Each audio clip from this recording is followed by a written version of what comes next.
We all know what the patriarchy is. It's men making more money for the same amount of work. It's that moment in the board meeting where you say something brilliant, no one listens, and then the brother next to you says it, and everybody's like, Tom, that's a great idea.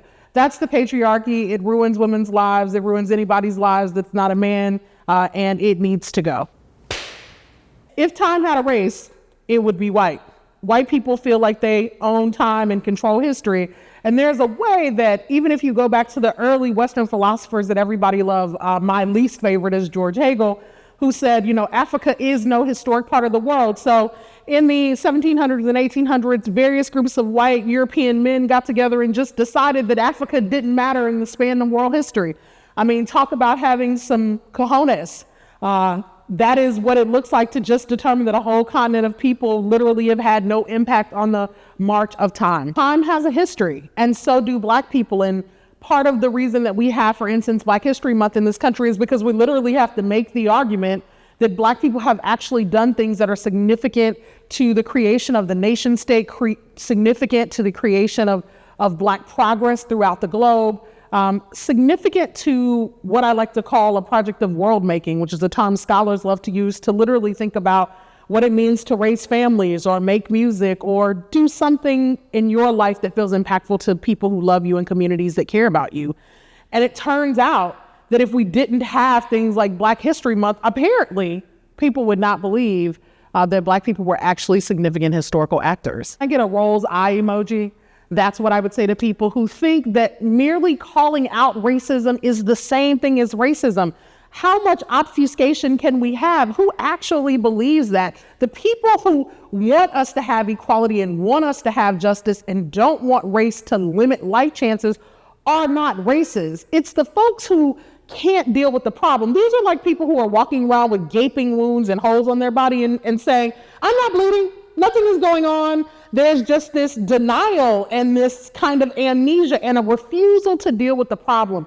And so those of us who loudly and unapologetically call out racism are doing so because we actually think that we can change. We actually think that there is something therapeutic, something just about saying this is a problem, people are being harmed, and we have a responsibility to do something about that. And frankly, I really, have little patience for folks who try to confuse the issue and make it seem that those of us who want to end racism are the racist for naming the problem. William Faulkner famously said, William Faulkner famously said, the past is not dead, it's not even past.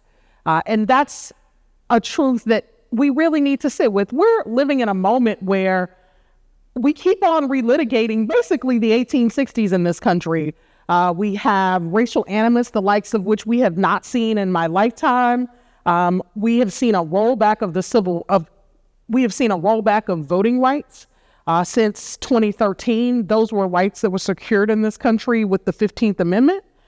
We have seen a resurgence of law enforcement engaging Black folks in ways that are often harmful and deadly, and often with impunity. White people dictate the pace of social inclusion, and they do so by saying, we'll get there. Why are you trying to push us so fast?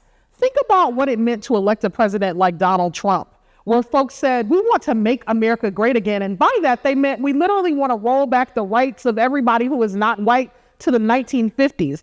That kind of pushing back the clock, which is a phrase that we use all the time, is a way in which those in power like to say to those of us who don't have power, we're going to determine not only what you get, but when you get it. And for those of us who continue to struggle with a white supremacist, capitalist, patriarchal power structure, immediate freedom is what we want. Gradualism does not serve us. We live in a country that is rage-inducing if you're Black or brown or female or gender non-binary. And so you are mad all the time because of all of these daily injustices that you experience. And then the powers that be tell you that you're just being emotional, that you're just being hypersensitive. They gaslight you and they tell you that it's not really happening. And so I wanted those of us, particularly Black folks and Black women who have all of this anger and this rage at the injustices that we face, to be able to own that, not only as an emotion that we're entitled to, but one that is an absolutely reasonable response to the injustices that we face and deal with. And so I believe that anger is a deep wellspring of honesty. And I particularly believe that the anger of Black people, the anger of Black women, is the place where we see the most fundamental American honesty, because it is Black women who keep saying, stay true to your creed. You said that we were a nation where all men were created equal. Now, we all know that you didn't really believe that at the beginning, but you created processes so that we could make it more true if we were willing to fight for it. So why aren't we fighting for it? Let's keep fighting for it. And when we don't, then of course we're angry, because we have the ability to be great. We have the ability to be excellent. Hell, we have the ability to just be better. And instead, people are backing down in the moment. They're retreating in the moment when they should be fighting. That is anger inducing. It is rage producing. And it is deeply truth telling to point this out. I'm a Black feminist, capital B, capital F.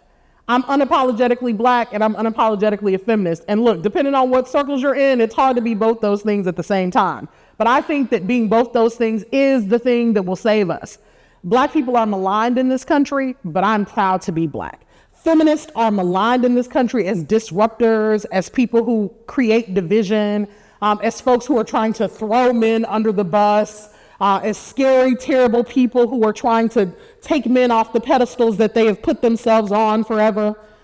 All of those things are lies. And so in claiming my identities, my politics, and putting them together, I'm saying that there is a truth telling that happens at that nexus of Blackness and feminism, at that space of having to work twice as hard to get half as far, which is a Black proverb, and at that space of knowing that so often you can be the dopest chick in the room and they'll give it to the mediocre white man in the room.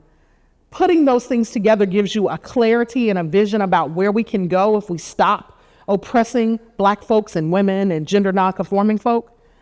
And so Black feminism taught me that, and I think it can teach you that too. I'm Brittney Cooper, and this is my brief but spectacular take on my eloquent rage.